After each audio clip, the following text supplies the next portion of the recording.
እንወያይ። ጤና ይስጥልን። የዛሬው የእንወያይ መሰናዶ የብርን አቅም እያዳከመ በሄደው የኢትዮጵያ የውጭ ምንዛሪ ገበያ ላይ ያተኩራል። ለውይይቱ 3 እንግዶች ጋብዘናል። የፕራግማ ኢንቨስትመንት አድቫይዘሪ ዋና ስራ አስፈጻሚ መርዕድ ብስራት፣ የፋይናንስ ባለሙያው ዶክተር አብዱል መናን መሐመድ እና ከፍተኛ የኢኮኖሚ ጉዳዮች አማካሪ የሆኑት ዶክተር ቀልቤሳ መገርሳ ተጋብዘዋል። ሶስታችሁንም በጣም አመሰግናለሁ። እንኳን ደህና መጣችሁ። ሰላም ቆየ።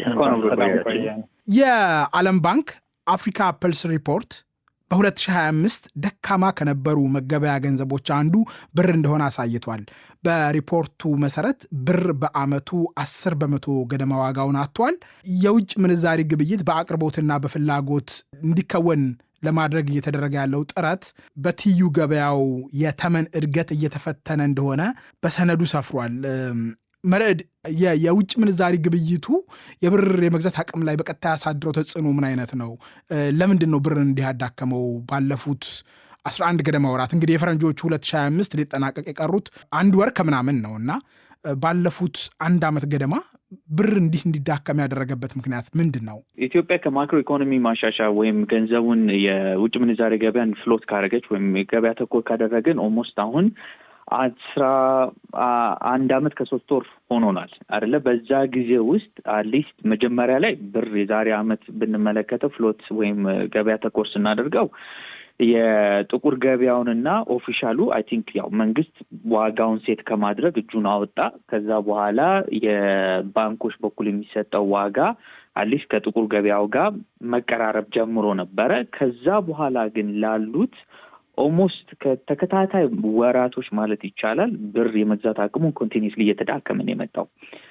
ለዛ ውስጥ አትሊስት እንኳን ያው እንደው 13ቱን ወር ጭማቅ አድርገን ከምናየው እንደው ያለፉትን 6 ወሮች ብንመለከታቸው አይ ቲንክ በዛ አኳያ የተለያዩ ምክንያቶች እንዲዳከም ያደረጋቸው የተለያዩ ምክንያቶች አሉ። አንደኛ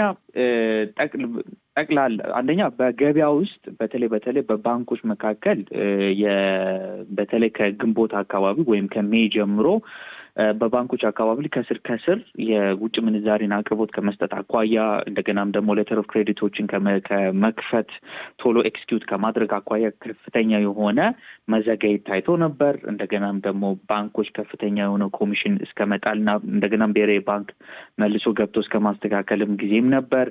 ስቲል አሁንም የኢትዮጵያ የውጭ ምንዛሪ ገበያ ውስጥ አሁንም የጥቁር ገበያው ትልቅ ሚና እየተጫወተ ነው ያለው። ስለዚህ እሱን ኮንቲኒስሊ ከስር ለማረም እየተባለ የኢትዮጵያን ብሔራዊ ባንክም እስከ $150 ሚሊዮን ድረስ እንኳን ለመስጠት እንትን ብሏል። ውጭ ምንዛሪውን ፍሎት ካረግነው ወይም ገበያ ተኮር ካረግነው አመት ከሞላ አኳያ አንዳንድ ዳታዎችን እስቲ ብናስቀምጥ መልካም ነው። ያለፈው አመት በዚህ 3 ወር እስካሁን ድረስ አገሪቷ ጠቅላላ የውጭ ምንዛሪ ገበያ ያገኘችው ወደ $8 ቢሊዮን አካባቢ ይጠጋል። ኤክስፖርት ብቻ ከኤክስፖርት ኦፍ ጉድስ ወይም ሸቀጥ ኤክስፖርት አድርገን ያገኘ ነው በዚህ 3 ወር ወደ $2.5 ቢሊዮን ነው። ያለፈውን 2016 ወይም 2017ን የመጀመሪያ ሩብ ዓመቱን ብንመለከተው $1.5 ቢሊዮን ነው። ግን የውጭ ምንዛሬው $1 ቢሊዮን በኤክስፖርት ሳይድ እንኳን ጨምሯል። ኤክስፖርት ኦፍ ሰርቪስ ወይም በኤክስፖርት አገልግሎት ላይም እነዚህ ላይ ያለውም ጨምሯል። የውጭ ምንዛሬው ክምችቱ ካለፈው አመት ቁጥር ብንመለከተው በዚህ አመት ቁጥሩ እየጨመረ ነው ያለው።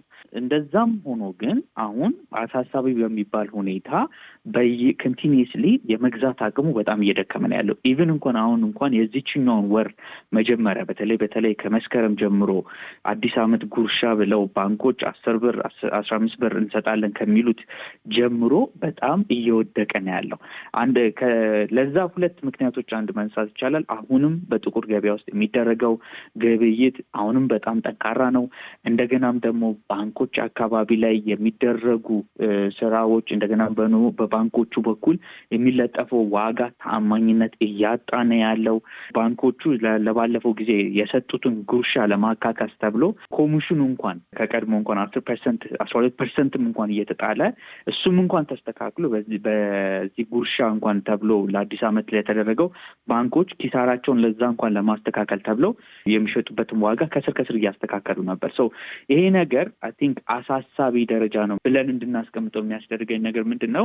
አንደኛ የውጭ በማክሮ ኢኮኖሚ ቁጥር መሰረት የውጭ ምንዛሬው ፍሰቱ እየጨመረ ነው ያለው። ግን የብር መግዛት አቆሙ ግን መረጋጋት ነበረበት፣ ግን እያሽቆለቆለ ነው። አንደኛ ቅድም ላልኳቸው ምክንያቶች የባንኮች ውስጥ አሰራር አለ፣ እንደገና የጥቁር ገበያው አለ። ሶስተኛው ነገር ደግሞ መርሳት የሌለበት ነገር ደግሞ ስቲል አሁንም አገሪቷ ውስጥ አለመረጋጋት አለ። ስቲል አሁንም አንድን ዕቃ ከአንድ ሀገር ወደ ሌላ ክፍለ ሀገር ለማመላለስ ያለው ትልቅ ችግር አለ። ስቲል ጥቁር ገበያውን እዛው ሰው እንዲጠቀም የሚያደርጉ ብዙ ምክንያቶች አሉ። ሶ እነዚህም ሁሉ ነገር ደምረን አሁን አይ ቲንክ አሳሳቢ የሚባል ደረጃ የሚደርስ እንደውም በዚህ ወር እንኳን 10% እንኳን በውጭ ምንዛሬ ገበያ ፈቃድ በተሰጣቸው እንኳን ዝቅ ብሏል።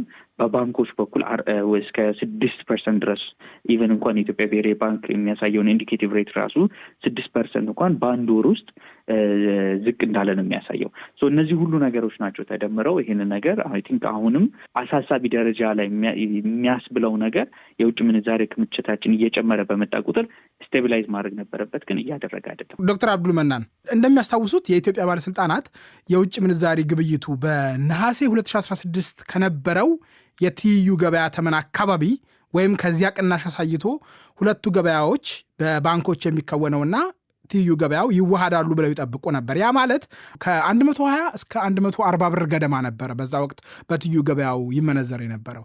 ሀገሪቱ የምታገኘው የውጭ ምንዛሪ በ2017 ከፍ ማለቱን የብሔራዊ ባንክ ሪፖርት አሳይቷል። ቀደም ሲልም አቶ መርዕድ ጠቅሰዋል። ሀገሪቱ የምታገኘው የውጭ ምንዛሪ እየተሻሻለ ከመጣ ሁለቱ ገበያዎች መቀራረብ ለምን ተሳናቸው? ጥሩ። በመጀመሪያ የኢትዮጵያ መንግስት ባለስልጣናት ከምን ተነስተው እንደሆነ በዚህ አካባቢ ተመላይ ይዋሃዳሉ የሚለው ከየት እንዳመጡትም አይታወቅም። እንደው በቀላሉም ደግሞ የምትገምተውም ጉዳይም አይደለም። አንደኛ ኦፊሻል ተመኑ በጣም ሪፕረስድ የሆነ ነው። በወቅቱ 120 ብር ውጭ እየተሸጠ በብላክ ማርኬት 58 ብር የሚሸጥ ነበረ ኦፊሻል ተመኑ ማለት ነው። እና እዚህ ቦታ ላይ ይዋሃዳሉ ብሎ ማለት በፍጹም ይቻል አልነበረም በወቅቱ። እንደው እነሱ የተመኙት ነው። ሰከንደሪ አጠቃላይ የራሱ የውጭ ምንዛሪ ሪፎርሙ ይዘቱን ካየኸው እንዳይዋሃዱ የሚያስደርጉ ምክንያቶች ነበሩ። ለምሳሌ ምን አይነት ምክንያቶች? ለምሳሌ ካፒታል አካውንታችን ዝግ ነው። አንድ ሰው ንብረቱን ሸጦ ከሀገር ገንዘብ አወጣለሁ ቢል አይችልም። ስለዚህ ብላክ ማርኬት ይሄዳል፣ ይደራደራል፣ በሚያስቀምጡለት ተመን መሄዱ አይቀርም እና ዝግ ነው ራሱ። አንደኛው ካፒታል አካውንት ራሱ ዝግ መሆኑ ይሄ ራሱ ከእንትኑ ከውጭ ምንዛሪ ማሻሻያ ሪፎርሙ። ከዛ በኋላ ደግሞ በሁለቱ መካከል ልዩነት የሚፈጥሩ ሌላ ነገሮችም አለ። አንደኛ የባንኪንግ ኢንዱስትሪው ራሱ ውጭ ምንዛሪን በተመለከተ ያለ ውድድርን በተመለከተ ነው። ንግድ ባንክ አሁንም ኢንዱስትሪው በጣም ዶሚኔት ያደርገዋል እና ሌሎቹ ተከታዮች ናቸው። ስለዚህ ንግድ ባንክን የመከተል ነገር አለ። እንደው ያስተዋልክ እንደሆነ ንግድ ባንክ በጣም ሲከተሉ ነው የምናየው። እና ሌላው የኮሚሽን ጉዳይ የተነሳው ነው። የሚገርምህ ከተቀመጠው 8-9 በመቶ ይመጣል ራሱ የሚያስቀምጠው ለኮሚሽን። እነዚህ ነገሮች ሲደራረባቸው ራሱ ይሄ ኦፊሻል የሚባለው ገበያ በአግባቡ ፈንክሽን እንዳያደርግ አድርጎታል። ግን አጠቃላይ ማክሮ ኢኮኖሚክ ደግሞ ይሾ አለ። ለምሳሌ የምንከተለው የገንዘብ ፖሊሲ አለ። አሁን ለምሳሌ ባለፈው 3-4 ወር የገንዘብ ፖሊሲውንም አብሮ መመልከት ያስፈልጋል። የብድር ሁኔታ ደቀቅ ተደርጓል አይደለም? አምና ታህሳስ ላይ ወደ 18% ተደረገላቸው የተጣለው ገደብ። ከዛ በኋላ ደግሞ አሁን ወደ 24%። ይሄ ደግሞ የሚፈጥረው የብድር ፍላጎት አለ፣ የውጭ ምንዛሪ ፍላጎት አለ፣ ኢምፖርት ለማድረግ ማለት ነው። እና የገንዘብ ፖሊሲ የምትከተለውም የውጭ ምንዛሪ ተመንህ ላይ ኢምፓክት አለው። እነዚህን ሁላ ጠምረን ስናይ ኦቨሮል እንትን ምስሉን ሲሰጠን፣ ግን አጠቃላይ የውጭ ምንዛሪን ገበያውን ደግሞ ሰባብሮ መመልከትም ያስፈልጋል። ለምሳሌ ሪቴል የሆነ የካሽ ትራንዛክሽን በውጭ ምንዛሪ ቢሮዎች ይሸጣል፣ በባንኮችም ይሸጣል፣ በብላክ ማርኬትም ይሸጣል። እነዚህ የተለያዩ እንትን ተመኖች ነው የሚያወጡት። የውጭ ምንዛሪ ቢሮዎች የብላክ ማርኬቱን የሚያንጸባርቁ ሲሆን ባንኮቹ ደግሞ ይሄንን ገበያ በፍጹም አያንጸባርቁም። ለምሳሌ ዛሬ የወሰደን እንደሆነ 148 ብር ነው ንግድ ባንክ የሚገዛው። ውጭ ምንዛሪ ቢሮዎች እስከ 173 ብር ወይም እስከ 174 ብር የተቃረበ አካባቢ ይገዛሉ። እነሱ በአቅርቦትና በፍላጎት ነው የሚዳኙት። አየህ፣ የውጭ ምንዛሪዎች ለምሳሌ በካሽ ትራንዛክሽን ይሄ ሪቴል የምታለው የችርቻሮ ገበያው ላይ ለምሳሌ በጣም ከፍተኛ ለምን ይሰጣሉ ካልክ፣ ባንክ ብትሄድ የውጭ ምንዛሪ አታገኝም። የውጭ ምንዛሪ ቢሮዎች ሰዎች ዶኪመንት አቅርበው ለውጭ ሀገር ጉዞ የውጭ ምንዛሪ በሚጠይቁበት ሰዓት ባንኮች ስለማይሰጧቸው የውጭ ምንዛሪ ቢሮ ይሄዳሉ። ውጭ ምንዛሪ ቢሮዎቹ ደግሞ ከፍ ባለ ዋጋም ቢሆን ስለሚሸጡላቸው እነሱም ተመኑን እያስተካከሉት ይመጣሉ። በሁለተኛ ደረጃ በውጭ ዓለም ያለው ገበያ ነው። እሱ የትራንዛክሽን ነው፣ የካሽ አይደለም። ሰዎች ለምሳሌ ለተለያየ ጉዳይ ባንክ ሄደው ለክፍያ ማለት ነው፣ ውጭ ሀገር የሚከፈል ልሲም ሊሆን ይችላል፣ በተወሰነ ደረጃ ገንዘብ ይፈልጉና ባንክ በሚሄዱበት ሰዓት በተገቢ ሁኔታ አያገኙም። የሚፈልጉትን ያህል መጠን ስለማያገኙ ሌላ ሚንስ መፈለግ ስላለባቸው ውጭ ሀገር ካሉ ባይዘወይ ብዙዎቹ ላይሰንስድ ናቸው። ውጭ ሀገር ያሉት በአፕሊኬሽን የውጭ ምንዛሪ የሚሰሩት እኔ እዚህ ሀገር ባውቃቸው ፋይናንሻል እዚህ ሀገር ኮንታክት አውቶሪቲ የምትለው ላይሰንስድ የሆኑ የውጭ ምንዛሪ አፕሊኬሽን ባለቤቶች ናቸውና እዛ መጠየቅ ይኖርባቸዋል። ዋጋ ይደራደራሉ። አሁንም ቅድም እንደጠቀስኩልን ንብረቱን ደግሞ ሸጦ ከኢትዮጵያ አስወጣለሁ የሚል ሰው ቢኮዝ ለምሳሌ ፖለቲካል መረጋጋት አለና ንብረቴን ሸጬ ከኢትዮጵያ አወጣለሁ የሚል ሰው በባንክ በኩል በፍጹም ስለማይችል ስለዚህ እነዚህ ሰዎች ጋር ይመጣል እና ዋጋ ላይ ብዙም እንትን ላይል ይችላል እና እንደዚህ ኮምፕሌክስ የሆነ ማርኬት ስለሆነ ገበያውን እንትን ያደረገው የዚህ የኮምፕሌክስ ማርኬት ውጤት ነው ብዬ ነው የማስበው። ዶክተር ቀልቤሳ አሁን እንግዲህ 3 ገበያዎች እንታዘባለን። እንግዲህ የባንኮቹ ገበያ አለ፣ በብሔራዊ ባንክ ፈቃድ የተሰጣቸው የውጭ ምንዛሪ ቢሮዎች አሉ፣ ትዩ ገበያው አለ። እንግዲህ በባንኮቹና በትዩ ገበያው መካከል ያለው ልዩነት ወደ 10% ገደማ ይመስላል። በእነዚህ ገበያዎች መካከል ያለው ፉክክር እየበረታ በሄደ ቁጥር ማለት እየተራራቁ በሄዱ ቁጥር ለብር ምን ማለት ነው? ብር መዳከሙን ይቀጥላል ማለት ነው? ምን ይታየዎታል ዶክተር ቀልቤሳ? እኔ የምገምተው ብር የመዳከም ትሬንዱን ይዞ ይቀጥላል ለተወሰነ ጊዜ ብዬ ነው የምጠብቀው። ይህም በምን ላይ የተመሰረተ ነው? እንግዲህ ቅርብ ጊዜ የተደረጉ የማክሮ ኢኮኖሚ ሪፎርሞች እንዲሁም የፎሬን ኤክስቼንጅ ሪፎርሞች ሁኔታውን ትንሽ ጋብ እንዲል ያደረጉት ቢሆንም መዋቅራዊ ችግሮችን መፍታት ግን አልቻሉም፣ ሊፈቱምም አይችሉም። መዋቅራዊ ችግሮች ደግሞ እስካልተፈቱ ድረስ ይሄ የምናየው ክፍተት ይቀጥላል ማለት ነው። መዋቅራዊ ችግሮች ስል ለምሳሌ የንግድ ዴፊሲቱ አሁንም በጣም ትልቅ ነው። ያ ማለት ኢትዮጵያ ወደ ውጭ ልካ ከምታገኘው የውጭ ምንዛሪ የምታስመጣው በብዙ እጥፍ ይልቃል። አሁንም ይሄ ሁኔታ እንደቀጠለ ነው። ለምሳሌ ነዳጅ፣ የተለያዩ የጥሬ እቃዎች እንዲሁም የካፒታል እቃዎችን ለማስመጣት ማለት ነው እና የኤክስፖርት እድገት ቢኖርም ሚዛኑ ግን በጣም ያጋደለ ነው። እንዲሁም ደግሞ ሌሎች ችግሮች አሉ። ለምሳሌ ወደ ውጭ የምንልካቸው ብዙ ጊዜ ዋጋቸው ዝቅ ያሉ አይተሞች ናቸው። ሮ ማቴሪያልስ የምንላቸው እንደ ቡና፣ ወርቅም ቢሆን ቅርብ ጊዜ ዋጋው ትንሽ የተሻሻለ ቢሆንም ማለት ነው። እንዲሁም ደግሞ የእነዚህ ጥሬ እቃዎች ዋጋ ከፍና ዝቅ ይላል። ለምሳሌ ወርቅ ተመልሶ ሊወርድ ይችላል፣ ቡና ተመልሶ ሊወርድ ይችላል። ይሄ ችግሩን የበለጠ እንዲባባስ ያደርገዋል ማለት ነው እና ወደ ውጭ የምንልከው አይተም ዳይቨርሲፋይድ መሆን አለበት። ከቡና፣ ከወርቅ፣ ከጫት ያለፈ በርከት ያለ አሁን ለምሳሌ ቴክስታይል ሊሆን ይችላል ወይንም ደግሞ በዝቅተኛ ደረጃ ማኑፋክቸሪንግ ያሉ እቃዎቻችንን በበለጠ ሁኔታ ኤክስፖርት ማድረግ ይኖርብናል። እንዲሁም ደግሞ ከአንዳንድ ሰርቪሶች የምናገኘውም ሪቬኒው በጣም እየጨመረ ነው። አየር መንገድን መጥቀስ ይቻላል። ወደፊት በዲጂታል ሴክተር፣ በቱሪዝም እና በእንደዚህ አይነት ሰርቪስ ሴክተር ላይ የሚኖረንም ኤክስፖርት በጣም ሊጨምር ይገባል ማለት ነው። ሌላው ደግሞ ፖሊሲንም ተከትሎ ስቲል ችግሮች አሉ።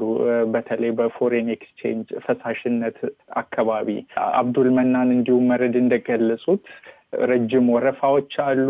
ከፍተኛ የባንክ ክፍያዎች እና ግልጽነት የጎደለው የፎሬን ኤክስቼንጅ ምደባ አለ። የተለያዩ ሪፖርቶች እንደሚያሳዩት እንግዲህ የገበያው ብቃት ገደብ እንዳለበት ነው። ስቲል አገሪቱ ውስጥ ካሉ የጸጥታ ችግሮች እና አለመረጋጋት፣ የፖለቲካ አለመረጋጋት የተነሳ ኢንቨስተሮች ኮንፊደንስ፣ የዓለም አቀፍ ገበያው ኮንፊደንስ የተገደበ ወይንም አንዳንዴ የተሸረሸረበት ሁኔታ አለ። ሌላው ደግሞ ከፍተኛ ዕዳ አለብን። ስቲል ህገወጥ የሆነ የፋይናንስ እንቅስቃሴዎችም ትልቅ ናቸው እና እነዚህን መሰረታዊ ስትራክቸራል የሆኑ መዋቅራዊ ችግሮችን መፍታት እስካልቻልን እንዲሁም ደግሞ ከውጭ የምናስገባው የውጭ ምንዛሪ በጣም ካልጨመረ ማለት ነው ከውጭ ለማስመጣት ከምንፈልገው ጋር ሲወዳደር ወደ ውጭ ልከን የምናስገባው በጣም መጨመር አለበት ማለት ነው። እነዚህ ችግሮች እስካልተፈቱ ድረስ በፓራሌል ማርኬትን በብላክ ማርኬት እና በኦፊሴላዊው ያለው ሬት ይቀጥላል ማለት ነው። እዚህ ጋር አንድ ጥያቄ ላንሳ። የወርቅና የቡና ኤክስፖርት ጉዳይን አንስተዋል።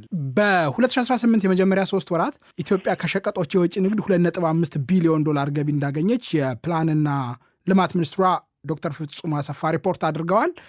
ከዚህ ውስጥ ትልቅ ድርሻ ያላቸው ሁለቱ ናቸው፣ ወርቅና ቡና ናቸው።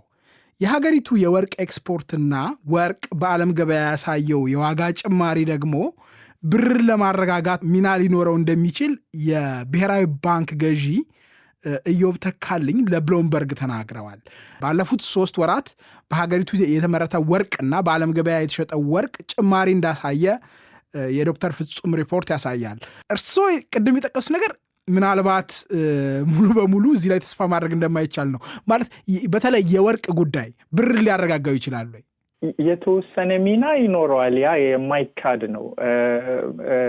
ሀገሪቱ ምንም የትኛውንም ኮሞዲቲ ተከትሎ ሊመጣ ይችላል። ይሄ ኤክስፖርት ሪቬኒው በመጣ ቁጥር ይሄን ችግር ያው በተወሰነ ደረጃ ጋብ ሊያደርገው ይችላል። ግን ያው 2 ችግር አለ እዚህ ጋር። አንደኛ ኢትዮጵያ ከውጭ ልታስገባ የምትፈልገው ኦር ኢምፖርት አይተም የሚያስፈልገው ፎሬን ኤክስቼንጅ ጋር ሲነጻጸር ያው ትንሽ ነው። ሌላኛው ነገር ደግሞ ጊዜያዊ ነው። ጥሬ ዕቃዎች ብዙ ጊዜ በጣም ዋጋቸው በመዋዠቅ ነው እንግዲህ የሚታወቁት ማለት ነው። እና በዓለም ላይ ያለው ለምሳሌ የንግድ እና የታሪፍ ቁርሾ እንዲሁም ደግሞ የተለያዩ ጦርነቶች በተለይ በሀያላን ሀገራት መካከል ያለው እንግዲህ እንደነ ወርቅ ያሉ ሴፍ ሄቨን የምንላቸውን ጥሬ ዕቃዎች ላይ የዓለም አቀፍ ገበያዎች ወይም ኢንቨስተሮች ትኩረታቸውን እንዲያደርጉ አድርጓል ማለት ነው። እና ይሄ ግን ሊቀየር ይችላል ማለት ነው። እና በዚህ ላይ መተማመን ጥሩ የፖሊሲ መንገድ ነው ብዬ ግን አላምንም። በነገራችን ላይ በ2018 የመጀመሪያ 3 ወራት የተመረተው ወርቅ በኢትዮጵያ 11.47 ቶን እንደነበረ የዶክተር ፍጹም ሪፖርት ያሳያል። በ2017 የነበረው 6.39 ቶን ነው። እንግዲህ በ2018 ሀገሪቱ ያገኘችው ከወርቅ ያገኘችው ገቢ 1.2 ቢሊዮን ዶላር ነው። መርዕድ፣ ወርቅ ላይ የብሔራዊ ባንክ ገዢ ያላቸው ተስፋ ወይም ደግሞ ኢትዮጵያ ብርን ለማረጋጋት ወርቅ ላይ ተስፋ ልታደርግ ትችላለች ወይ? ጥሩ ጥያቄ። ነገሩን ፍንትው አድርገን እንመልከተው። ኢትዮጵያ አትሊስት እንደ አንድ ሙቪንግ ፎርዋርድ ወደፊት አትሊስት የውጭ ምንዛሬዋን ገበያ ዳይቨርሲፋይ ከማድረግ አኳያ እና ከዳይቨርሲፋይ ከማድረግ አኳያ ከቡና ብቻ ሳይሆን ማይኒንግ ሴክተር መጠቀም ትችላለች። አሁን ግን ኢትዮጵያ ውስጥ ነባራዊ ሁኔታ የሚያሳየው እነዚህን ሁሉ ኢትዮጵያ የሁሉ ወርቅ ኤክስፖርት ስታረግ ልብ ማለት ያለብን ኦልሞስት 98% ማለት ይቻላል ኦልሞስት 98% በሙሉ በባህላዊ መንገድ የሚወጡትን ወርቅ ነው። ለምን? ምክንያቱም የኢትዮጵያ ብሔራዊ ባንክ ብቸኛ የወርቅ ኤክስፖርተር ነው። ይሄንንም ወርቅ ራሱ የሚገዛው በአዲስ ገንዘብ በማተም ያው ገንዘቡ ይታተም እንጂ ብሔራዊ ባንክ ዋጋ ግሽበት በሆነ መልኩ አይደለም የሚገዛው። ምክንያቱም የባንኮቹን እዛ ውስጥ እነሱ ውስጣዊ ሂሳባቸው ላይ ብቻ ሪዘርቫቸውን ብቻ በመጨመር ከዛ በኋላ ያንን ወርቅ ለዓለም ገበያ በማውጣት ነው እነዚህ ሁሉ የውጭ ምንዛሬዎቹ እየገባ ያለው አሁን ባለው ነባራዊ ሁኔታ። በ98% ኦልሞስት 100% ከሚጠጋው የወርቅ ኤክስፖርት በባህላዊ መንገድ እየሰራ ዘላቂነት የለውም። ምክንያቱም ኢትዮጵያ እንደው እንደ ሌሎች ሀገር እንደ ዚምባብዌ እንደ ደቡብ አፍሪካ ያላትን የወርቅ ክምችት ብትጠቀም እስከ 38 ቶን ድረስ ማውጣት ትችላለች በየዓመቱ። የኢንዱስትሪያል ስኬል ማድረግ ይፈልጋል። ግን በጠቅላላ ግን አንድ ነገር መናገር የምንችለው አትሊስት ለእኛ ጥሩ አጋጣሚ ፈጥሯል። ምክንያቱም የዓለም ዋጋ ላይ ወርቅ በወቄት ወርቅ እስከ $4,000 ድረስ እየተሸጠበት ባለበት ሰዓት ደግሞ የእኛ ውጭ ምንዛሬ ውጭ ገበያ ተኮር መሆኑ አጋጣሚ ጉዳይ ነው። ግን ዘላቂነት እንዲኖረው ግን ኢትዮጵያ አይ ቲንክ አግሬሲቭሊ ያው መንግስትም የጀመረው ነገር ትላልቅ ኢንዱስትሪያል ስኬል የሆኑ ማይኒንግ ወይ ማዕድን ፕሮጀክቶችና ድርጅቶች በከፍተኛ በሰፊ ማውጣት መቻል አለባቸው። ያ ሲሆን ነው ዘላቂነትም ጠንካራም የሆነ ኤክስፖርት የሆነ እንደውም ኢንዱስትሪው ከጥቃቅንና አነስተኛነት እንደገናም ከባህላዊ መንገድ ወጥቶ በዓለም ደረጃ ላይ ሊስት እንኳን እንዲወጣ የሚያደርገው ወደፊት ተስፋ አለው። በራት ሴም ታይም ግን ይሄ የአጋጣሚ ሁኔታ ነው የሆነው። ሌላም ያው ቡናም በተወሰነ ጊዜ ነው ዋናው ዋጋው የጨመረው። አይ ቲንክ በዚህ አመት ይቀንሳል ተብሎ ነው የሚጠበቀው። ምክንያቱም እነ ብራዚል እና ሌሎች ሀገሮች ከሪኩፕ እያደረጉ ስለሆነ ሊቀዛቀዝ ይችላል የሚል ትንበያዎችም አሉ። ዞሮ ሴክተሩን ካሳደግንበት አይ ቲንክ በእርግጠኝነት መናገር የሚቻለው ነገር ግን አንድ ነገር ኢትዮጵያ ውስጥ ቡና እንደ ኤክስፖርት ሊደር አይሆንም ከዚህ በኋላ። ምክንያቱም ወይ ጫካ መንጥረን አዳዲስ ኢንዱስትሪያል ስኬል ወይም በሰፊው ቡና ተክለን ካላወጣን በስተቀር ሙቪንግ ፎርዋርድ አይ ቲንክ ኢትዮጵያ ማይኒንግ ሴክተሩ ላይ በጣም ማተኮር አለባት። ዶክተር አብዱል መናን በቅርቡ የሚመረቅ አይ ቲንክ አንድ የወርቅ ፋብሪካ አለ፣ ኩርሙክ የወርቅ ፋብሪካ ትልቅ ነው ተብሎ ተነግሯል በመንግስት ረገድ።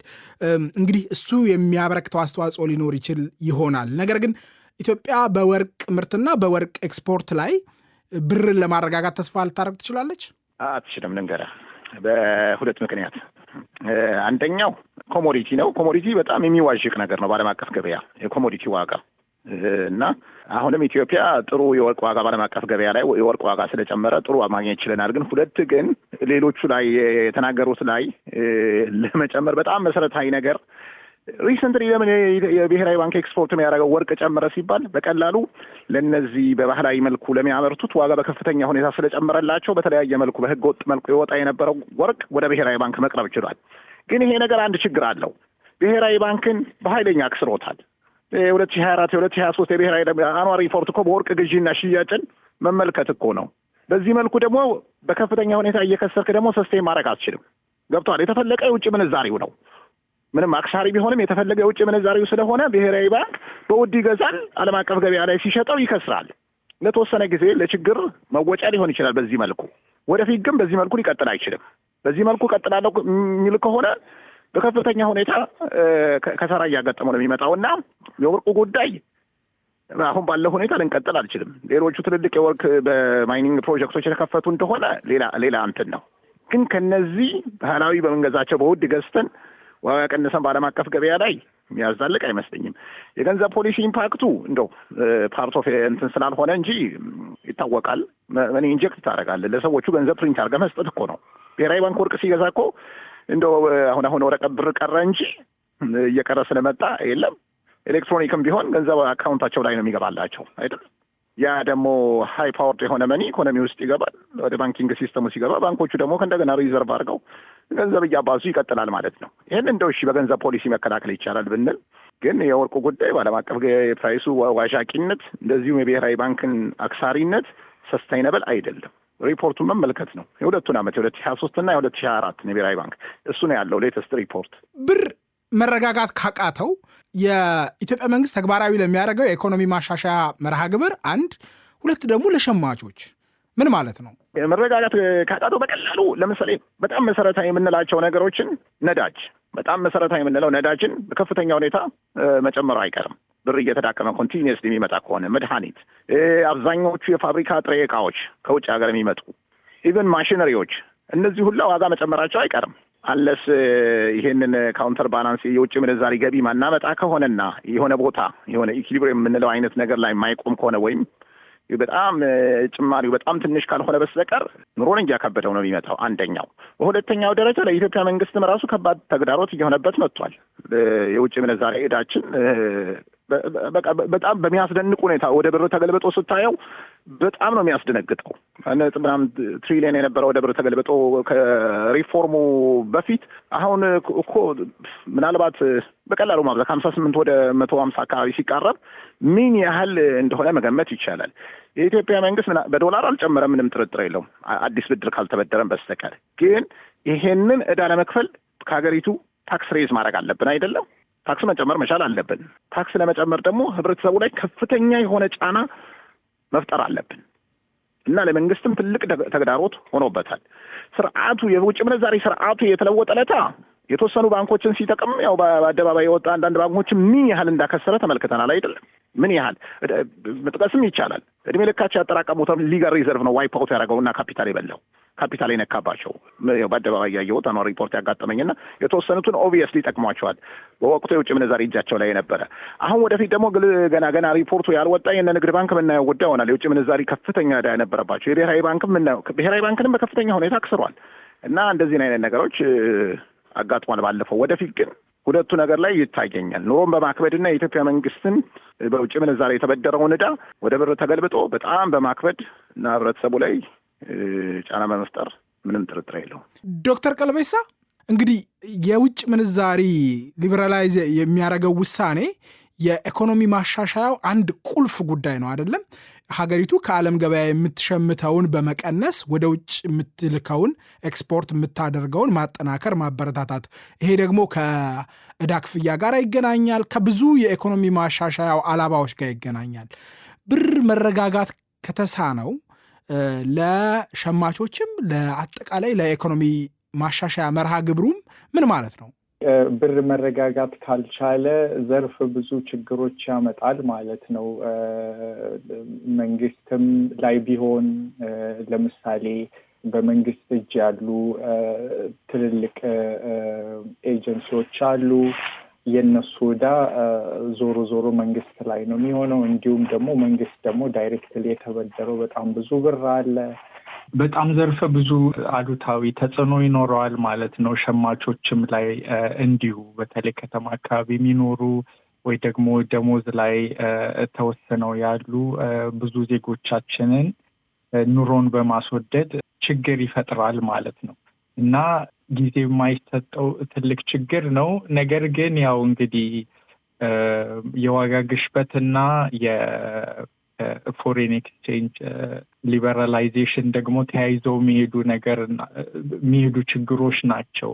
አንዱን ስናሻሽል ሌላኛው ይባባሳል እና ሁለቱን ባላንስ አድርጎ መሄድ ያስፈልጋል ማለት ነው። በኢትዮጵያ የኢኮኖሚ ማሻሻያ መርሃ ግብር የመንግስት ባለስልጣናትም ይሁኑ ዓለም አቀፍ ተቋማት መተማመን እንዳላቸው በጥሩ ሁኔታ ተግባራዊ እየተደረገ ነው ብለው እንደሚያምኑ በተደጋጋሚ ሲናገሩ ወይም ደግሞ ሲገልጹ ተመልክተናል፣ በሪፖርቶቻቸው ጭምር። የዛኑ ያክል በተለይ ደግሞ IMF በሚያወጣቸው ግምገማዎች ቅሬታ ሊፈጥሩ ይችላሉ ብለው የሚያነሷቸው ጉዳዮች አሉ። በእኔ አረዳድ ምናልባት የብር የመግዛት አቅም እየተዳከመ ሲሄድ በማህበረሰቦች ዘንድ የሚፈጠር ቅሬታ አንዱ ሊሆን ይችላል ብዬ አስባለሁ። የውጭ የምንዛሪ ግብይት ስርዓቱን ተከትሎ የመጣ ነው ብር የተዳከመበት። ይሄ ደግሞ በጣም ቁልፍ የማሻሻያው አንድ ቁልፍ ጉዳይ ነው። ሁለቱ ገበያዎች የሆነ ቦታ ላይ ተገናኝተው ብር ስቴብል ሲሆን ሲረጋጋ አልታዘብንም እና በዚሁ መንገድ የሚቀጥል ከሆነ ምን አይነት አንድምታ ይኖረዋል? ምን አይነት ተጽዕኖ ሊያስከትል ይችላል? ጥሩ አይ ቲንክ በረንብ ተነስቷል። አንድ ነገር ግን እርግጥ አድርጌ ላስቀምጥ። ኦኬ አንድ ሀገር ላይ በሰላም መረጋጋት በሌለበት ሀገር ላይ የተረጋጋ የውጭ ምንዛሪ ይኖራል ማለት በጣም ከባድ ነገር ነው። ኦኬ ያ ምክንያቱም 120 ሚሊዮን ህዝብ ነው። ኦልሞስት አብዛኛው የንግድ ክፍሉ አብዛኛው ኢኮኖሚ ክፍሉ በጸጥታ ጉዳይ በጣም አፌክትድ ሆኗል። ኦኬ እቃ ንግድ፣ ማዳበሪያ፣ የአፈር ማዳበሪያ እነዚህን የመሳሰሉትን ነገር ከአንድ ሀገር ወደ አንድ ሀገር ማዟዟር፣ መሻሻጥ፣ መገበያየት በጣም ነው ያስቸገረው። በዚህ ውስጥ የውጭ ምንዛሬ ይረጋጋል ማለት አይ ቲንክ ስህተት ነው። እሱን እንዳለ እንያዘውና አሁን ካለንበት የነባራዊ ሁኔታ አኳያ አትሊስት አንድ ነገር በረም ጠቅሼ ልለፍ። ለምን እዚህ ችግር ውስጥ ገባል? እንደው ለምንድን ነው ጥቁር ገበያ ድሮ እኮ 10% ነበረ ከጥቁር የዛሬ 5 ዓመት 10% እና ጋፕ ነበር። ኦሎፈሰድን 110% ጋፕ ነው የመጣው አይደለ? ለምን እዚህ ውስጥ ገባን የሚለውን ነገር አይ ቲንክ ብሪፍሊ አንስቼው ሊሄድና ከዛ በኋላ ወደ ኢምፕሊኬሽኑን አስረዳለሁ። አንደኛ ላለፉት 5 ዓመታት ኢትዮጵያ ኢኮኖሚ ውስጥ ኦኬ የኢትዮጵያ ብሔራዊ ባንክ ወደ 700 ቢሊዮን ብር የሚጠጋ ገንዘብ አትሞ ከቷል። ኦኬ ለሶስት የተለያዩ ምክንያቶች። አንደኛው ኮቪድ ተባለ። ከኮቪድ ልክ እንደጨረስን የትግራይ ጦርነት ተጀመረ። አሊስ በትግራይ ጦርነት እንኳን በጀት ማሟያና ለመከላከያ እንኳን ተብሎ ሞስ ወደ 200 ቢሊዮን ብር ገብተዋል። ከዛስ ኢኮኖሚ ማድረግ የራሽያ ዩክሬን ጦርነት በተለይ መንግስት በጀት ላይ በጣም ከፍተኛ ጫና ነው የፈጠረው። አንድ የዩራ ማዳበሪያ ከፌብሩዋሪ 2022 በፊት በቶን የሚሸጥበት ዋጋ ኦልሞስት $280 ነበር። አሁን $950 ሆኗል። እነዚህ በሙሉ መንግስት ላይ በነዳጅ ድጎማ ላይ ማዳበሪያ ላይ የመሳሰሉት ነገር ላይ እንደገና ደግሞ አገሪቷ አለመረጋጋቷ በሙሉ ተደማምሮ የብር የመግዛት ዋጋው በጣም ነው የመነመነው። አንድ ጥሩ ማሳያ ለማሳየት የኢትዮጵያ መንግስት ዛሬ ገቢው 1.2 ትሪሊዮን ብር ብሎ ነው የሚጠብቀው። አይደለ? በ2018 የዛሬ 5 ዓመት የኢትዮጵያ መንግስት ገቢው 358 ቢሊዮን ብር ነበረ ለገቢ አድርጎ ለመስረት ሲሰራ የነበረው። ሁለቱንም ውጭ ምንዛሪያቸውን ገልብጣችሁ ብትመለከቱት 13 ቢሊዮን ዶላር ነው። አሁንም 13 ቢሊዮን ዶላር ነው። የዛሬም 5 ዓመት 13 ቢሊዮን ዶላር ነው። እንደውም አንድ ቅርብ ጊዜ አዋሽ ኢንሹራንስ ትልቁን ኢንዱስትሪ ውስጥ የሚባል የአፍተር ፕሮፊት ቢፎር ታክስ ከታክስ በፊት 1 ቢሊዮን ብር አተረፈ ብለው አውጥተው ነበር። የዛሬ 5 ዓመት ያተረፉት 200 ሚሊዮን ብር ነበር። በዛ ጊዜ በነበረው ውጭ ምንዛሬ ኦልሞስት 6 ሚሊዮን ዶላር ነው። አሁንም 1 ቢሊዮን ብር ቢያተርፍም የ1 ቢሊዮን ብር አሁን ባለው ዋጋ መሰረት አሁንም 6 ሚሊዮን ዶላር ነው። ኦኬ ሶ ይሄ የሚያሳየው ኢኮኖሚ 3 ፈተናዎችን አልፎ እነዚህ ሁሉ አዲስ የገቡ ገንዘቦች በሙሉ ነው ኢኮኖሚን ያወቀው። አሁን ነው ከዛ ውስጥ ነው ለዛ ነው ውጭ ምንዛሬ ገበያው ማክሮ ኢኮኖሚ ማሻሻያ የተደረገው። አትሊስት ጥሩ ነገር ማንሳት የምንችለው ነገር ምንድነው? እስካሁን ድረስ ማክሮ ኢኮኖሚ ማሻሻያ ከተደረገ ጀምሮ ኢትዮጵያ ብሔራዊ ባንክ አንድም ገንዘብ አትሞ ኢኮኖሚ ውስጥ አልከተተም። ያም በኢትዮጵያ ታሪክ ውስጥ እንደዚህ ብዙ ጊዜ አይደረግም። ብዙ ጊዜ ሁሌ እንደታተመ ነው። አትሊስት እሱ አለ። ግን ይሄ ነገር አሁንም የውጭ እንደገና ሌላኛው ትልቁ ፈተና አሁንም የኢትዮጵያ ውጭ ምንዛሬ ገበያው ላይ የተረጋጋ ሀገር ላይ የተረጋጋ ውጭ ምንዛሬ ይኖራል ብሎ መገመት በጣም አስቸጋሪ ነው። ሁለተኛው ባንኮች ጋር ሁሉም ባንልም ውድድር የለም። ያ ጥሩ ማሳያ የሚሆነው የኢትዮጵያ ብሔራዊ ባንክ 4% ነው። እስከዛ 4% ድረስ ኮሚሽን ቻርጅ እንዳታረጉ በ4% ውስጥ ባለው ተወዳደሩ ተብሎ እንኳን መመሪያ እንኳን ቢወጣ ሁሉም 4% ነው እንደ ማሊያ ቻርጅ እየተደረገ ያለው።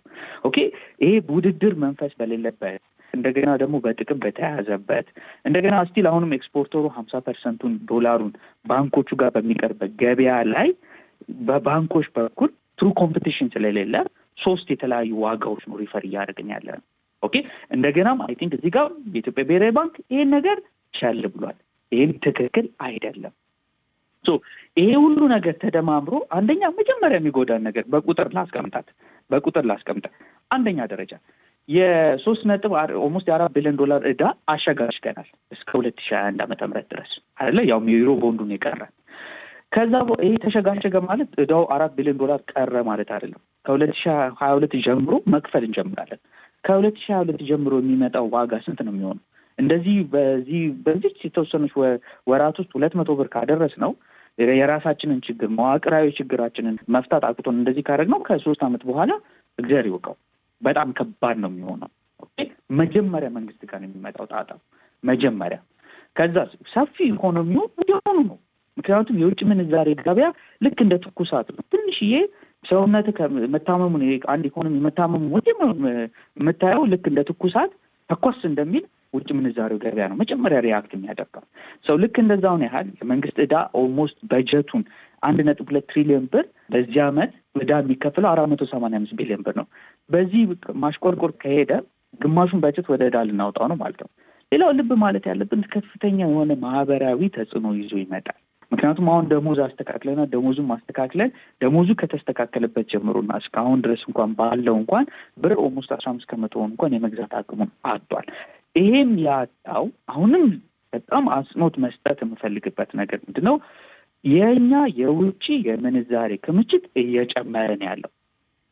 አትሊስት ብር የመግዛት አቅሙ ቢዳከም ኦኬ፣ ግን መረጋጋት ነበረበት። የማይረጋጋበት ምክንያቶች ደግሞ ቅድም እንዳልኩት አገሪቷ ላይ ሰላም አለ። ሁለተኛ ደረጃ ላይ ደግሞ አሁንም በባንኮች በኩል ላይ የውድድር መንፈስም የውድድርም እሳቤም የለም። ይሄ ነገር ትክክል አይደለም። ይሄኛው እንደገና የጥቁር ገበያው ቅድምም ተነስቷል። ጥቁር ገበያው ላይ ካፒታል አካውንቱን እንደው ለመክፈት ጥናት ብናደርግ ጥሩ ነው ባይ ነኝ።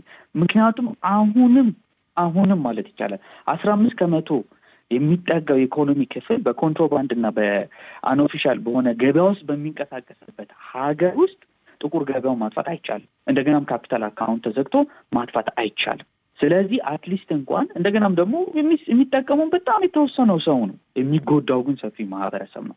ስለዚህ ይሄ ካፒታል አካውንት ላይ እንዴት እንክፈተው የሚለው ጥናት ቢደረግ መልካም ነው። ኤክስፖርተሮች 50% ነው የሚወሰደውን ይሄ ነገር አሁንም እቺን ነገር ብንመለከታት ጥሩ ነው። የኢትዮጵያ ብሔራዊ ባንክ አሁንም ጠንከር አድርጎ መያዝ ያለበት ልክ እንደ ናይጄሪያ ብሔራዊ ባንክ ማድረግ ይቻላል። የሚደረጉትን ግብይቶች በባንኮች መካከል አሁንም መታየት አለበት። እነዚህ ነገሮች አድሬስ የማናደርግ ከሆነ ጫናው ለሁላችንም ነው። ይሄ ነገር ደግሞ ለመስራት ደግሞ የሀገር ህልውና አለበት። የሀገር ጥቅም አለ። የሀገር ህልውና በተለይ በኢኮኖሚው ላይ የማህበረሰቡ ህልውና ያለበት ነገር ነው። አይ ቲንክ እነዚህ ነገሮች በጣም ትኩረት ተሰጥቶ ማየት ይፈልጋል። የሀገሪቱ የጸጥታ ሁኔታ በተለይ ሌሎች ግጭቶች ሊቀሰቀሱ እንደሚችሉ ምልክቶች እየታዩ ነው። ስጋት አለ። ተጨማሪ ግጭት ሊነሳ ይችላል የሚል ስጋት። ይህ ደግሞ ያው አንድ ለኢኮኖሚው መርዶ ሊሆን የሚችል ጉዳይ ነው። እሱኛውን ጨምሮ ምን መሳሪያ ያለው መንግስት ወይም ደግሞ ብሔራዊ ባንክ ብርን ለማረጋጋት የውጭ ምንዛሪ ግብይት ስርዓቱን ለማረጋጋት ምን ማድረግ ይችላል? ዶክተር አብዱል መናን ብሔራዊ ባንክ የተሰጠው ኃላፊነት በህግ የተሰጠው የዋጋ ግሽበትን ዋና ትኩረቱ የዋጋ ግሽበት ስለሆነ የዋጋ ግሽበት ማረጋጋት ባይ ዘ ዌይ ኢንዳይሬክትሊ ግንኙነት አለው ከውጭ ምንዛሪ ተመን ጋር። የዋጋ ግሽበት ሲኖር ብር ይደክማል። የውጭ ምንዛሪ ልክ እንደ ማንኛውም ሸቀጥ ያየነው እንደሆነ መዳከሙ አይቀርም እና ብሔራዊ ባንክ የገንዘብ ፖሊሲውን ጥሩ ሁኔታ ካሊብሬት አድርጎ መስራት ከቻለ ቢያንስ የዋጋ ግሽበትን ማረጋጋት ይችላል እና የተወሰነ አስተዋጽኦ ይኖረዋል የውጭ ምንዛሪው ላይ። ግን የውጭ ምንዛሪ ተመኑ ላይ ግን በብሔራዊ ባንክ ብቻ የሚስተካከል አይመስለኝም። የኢትዮጵያ ኢኮኖሚክ ፖሊሲ አየር ላይ አይደለም፣ ቫኪዩም ላይ አይደለም የሚሰራው፣ መሬት ላይ ነው የሚሰራው። ያ መሬቱ ደግሞ ሰላም ይፈልጋል። አሁንም ሀገራችን ላይ ትልቁ ችግር የሆነው ሰላም በሌለበት ሁኔታ ፋብሪካዎች ለምሳሌ አምርተው ኤክስፖርት ማድረግ አይችሉም። ዜጎች ተንቀሳቅሰው መስራት አይችሉም። የውጭ ኢንቨስትመንት አይመጣም። ለምን? ስለሚፈራ። ቱሪዝም አሁን ተስፋ የተጣለበት ያው እንደምንሰማው ነው። መንግስት ያው በየቦታ የከፈታቸው ሎጆች በምን ደረጃ እንዳሉ ምንሰማው ነው። ቱሪዝም ኮሽታ ካለ አይመጣም። ቴዎሬቲካል ብቻ ሳይሆን ከልምድ የማውቀው ጉዳይ ነው። ኮሽ የሚል ነገር ከሰሙ አይመጡም ቱሪስቶች። እና አንደኛ ሰላም የግድ ነው የሚያስፈልገው ከብሔራዊ ባንክ ውጭ በሆኑ ነገር። ሁለተኛ ለብዙ ጊዜ ሲባል የነበረው ኢትዮጵያ ኮሞዲቲ ላይ ብቻ ዲፔንድ። እንዴት አንድ ሀገር 100 ምናምን ዓመት ቡና ላይ ዲፔንድ ያደርጋል? 100 ዓመት እኮ ያለፈው ኮሞዲቲ ነው። ከ19ኛ ክፍለ ዘመን መጨረሻ ጀምሮ ነው ቡና ላይ ዲፔንድ ማድረግ የጀመርነው እና እድሜ ዘመናችን አንድ ኮሞዲቲ ላይ ዲፔንድ ማድረግ የለብንም። ወደ ማኑፋክቸሪንግ ይህ ብዙ ጊዜ ተብለዋል። ማኑፋክቸሪንግ ላይ ያለንን ኢነርጂ ጉልበት ሰብስበን ማኑፋክቸሪንግ ላይ ነው መስራት የምንችለው። ማኑፋክቸሪንግ በጣም ብዙ ዘርፈ ብዙ ጥቅም ስላለው ማኑፋክቸሪንግ ኤክስፖርት፣ አንደኛ ዓለም አቀፍ ገበያ በጣም ሰፊ ነው። በጣም ሰፊ የሆነ ገበያ ነው እና እዛ ገበያ ላይ ከበረታ እንትን ማለት ትችላለህ እና ይሄንን ለጉሞ የያዙትን ነገሮችን ማስተካከል ያስፈልጋል። ፎሬን ኢንቨስትመንቱን ኢንከሬጅ ማድረግ ያስፈልጋል እና ብዙዎቹ ጉዳዮች ከብሔራዊ ባንክ ወጣ ያሉ ናቸው። ከመንግስት እና በሌሎች ተቋማት መደረግ ያሉ ናቸው። ግን ብሔራዊ ባንክ ግን እንደ ብሔራዊ ባንክነቱ ዋጋ ግሽበት ላይ መስራት ይችላል፣ በርትቶ መስራት ይችላል። ዋጋ ግሽበቱን ካወረደ የውጭ ምንዛሪ ላይ የተወሰነ አስተዋጽኦ አለው፣ ፉሊ ባይቀርፈውም። ዶክተር ቀልቤሳ የእርስዎ ሀሳብ፣ የመጨረሻ ሀሳብ፣ መንግስት እጁ ላይ ምን መሳሪያ አለ? ምንድን ነው መፍትሄ ሊሆን የሚችለው? እሺ፣ አመሰግናለሁ። እንግዲህ የተለያዩ አትሊስት በቲዎሪ ደረጃም ቢሆን የተለያዩ መሳሪያዎች አሉ መንግስት እጅ ላይ። በመጀመሪያ ደረጃ እንግዲህ የፖሊሲ ሪፎርሙን አጠናክሮ መቀጠል፣ መዋቅራዊ ማሻሻያዎችን አጽንኦት ሰጥቶ ማድረግ፣ እንዲሁም የዋጋ ግሽበትን መቀነስ ላይ እየተሰራ ያለውን ስራ አጠናክሮ መቀጠል ያስፈልጋል። ለምሳሌ በፖሊሲ ደረጃ እንግዲህ በገበያ የሚመራ የምንዛሪ ተመር ሽግግር ጀምረናል። ይህንን አጠናክረን መቀጠል አለብን። በተለይ ደግሞ ኦልሬዲ ስለጀመር ነው የዕዳ መልሶ ማዋቀርን በተለይ ዩሮ ቦንድ እና የመሰሉትን ማጠናቀቅ ይኖርብናል። እግራችን ላይ ያለ እግረ ሙቅ ሆኗል ማለት ነው ለጊዜው እና ይሄ የባለ ሀብቶችን እምነት ለማጠናከር ይረዳል። የተረጋጋ የምንዛሬ ተመንንም ለማስጠበቅ ይረዳል። በመዋቅራዊ ደረጃ ያሉ ችግሮችን በተመለከተ ለተመረጡ ምርቶች ማኑፋክቸሪንግ ሴክተሮች ላይ መንግስት ድጋፍ ማድረግ አለበት ማለት ነው። አሁን ለምሳሌ ስለ ወርቅ ብዙ አውርተናል፣ ግን ወርቅ ላይ ብቻ ደግሞ ተንተርሰን መቀጠል የለብንም። ለምሳሌ የአየር መንገድን ኬዝ ነክተናል። የቱሪዝምን ኬዝ ነክተናል። በቅርብ ጊዜ ደግሞ የተለያየ የኃይል ኤክስፖርት ማድረግ ጀምረናል። እንዲሁም ደግሞ የኢትዮጵያ የኃይል ምርትን መጨመር ተከትሎ ለምሳሌ ከዚህ በፊት የማይታወቁ ሴክተሮች ለምሳሌ እንደ ዲጂታል ኮይንስ ኤንስተር እነዚህ ነገሮች ትልልቅ ሪቬኒው ጀነሬተሮች ሆነዋል ማለት ነው። እንዲሁም የውጭ ቀጥታ ኢንቨስተርን አጠናክረን መቀጠል ይኖርብናል። ለምሳሌ ከግጭቶች የተነሳ በጣም ቀዝቅዟል እና ከግጭቶች በፊት የኢትዮጵያ የኤፍዲአይ ትሬንድ በጣም ጥሩ ነበር እና ወደዛ መመለስ መቻል አለብን። እንዲሁም ደግሞ በሀገራችን ውስጥ ያሉ ኢንዱስትሪዎች ደግሞ ከውጭ በሚመጣ ጥሬ ዕቃ ላይ በጣም ዲፔንድ ያደርጋሉ እና ያንን መቀነስ አለብን እና ያ የንግድ ሚዛን ጉድለትን በዘላቂነት ለመፍታት ያግዘናል ማለት ነው። እንግዲህ ስለ ዋጋ ግሽበቱ ደግሞ ብዙ አውርተናል። እንግዲህ መንግስት እንዲሁም ደግሞ ብሔራዊ ባንክ ግሽበቱን ለመቀነስ ጥብቅ የሆነ የገንዘብ ተግሳጽ ማስጠበቅ ይኖርበታል። እንዲሁም ገበያው ላይ ብቻ ሳይሆን መንግስትንም ደግሞ አንዳንዴ ተግሳጽ ማድረግ ያስፈልጋል። ምክንያቱም መንግስት አንዱ በጣም ትልቁ ተበዳሪ ሆኗል እና መንግስት ከብሔራዊ ባንክ የሚወጣውን ብድር እስከ መከልከል ጨምሮ ማለት ነው እና የትክክለኛ ወለድ ምጣኔዎችን ማሻሻል፣ የብር ዋጋን በጊዜ ሂደት ማጠናከር ወዘተርፈ እና አሁን ደግሞ ኦልሬዲ መንገድ ላይ ያሉ ሪፎርሞች ለምሳሌ የውጭ ምንዛሬ ገበያ ማሻሻያዎች፣ የገንዘብ ፖሊሲ ዘመናዊነት፣ ሞኔታሪ ፖሊሲ ሞደርናይዜሽን፣ ብሔራዊ ባንክ ኢንዲፔንደንሱን ማረጋገጥ መቻል አለበት። ይህ በጣም አስፈላጊ ነው እና የወለድ ምጣኔ ማስተካከያ በጣም ያስፈልጋል። ከመንግስት ጫና ውጭ ብሔራዊ ባንክ ይህንን ማድረግ ከቻለ የዋጋ ግሽበትን ስታቢላይዝ የማድረግ አቅሙ በጣም ይፈረጥማል ማለት ነው።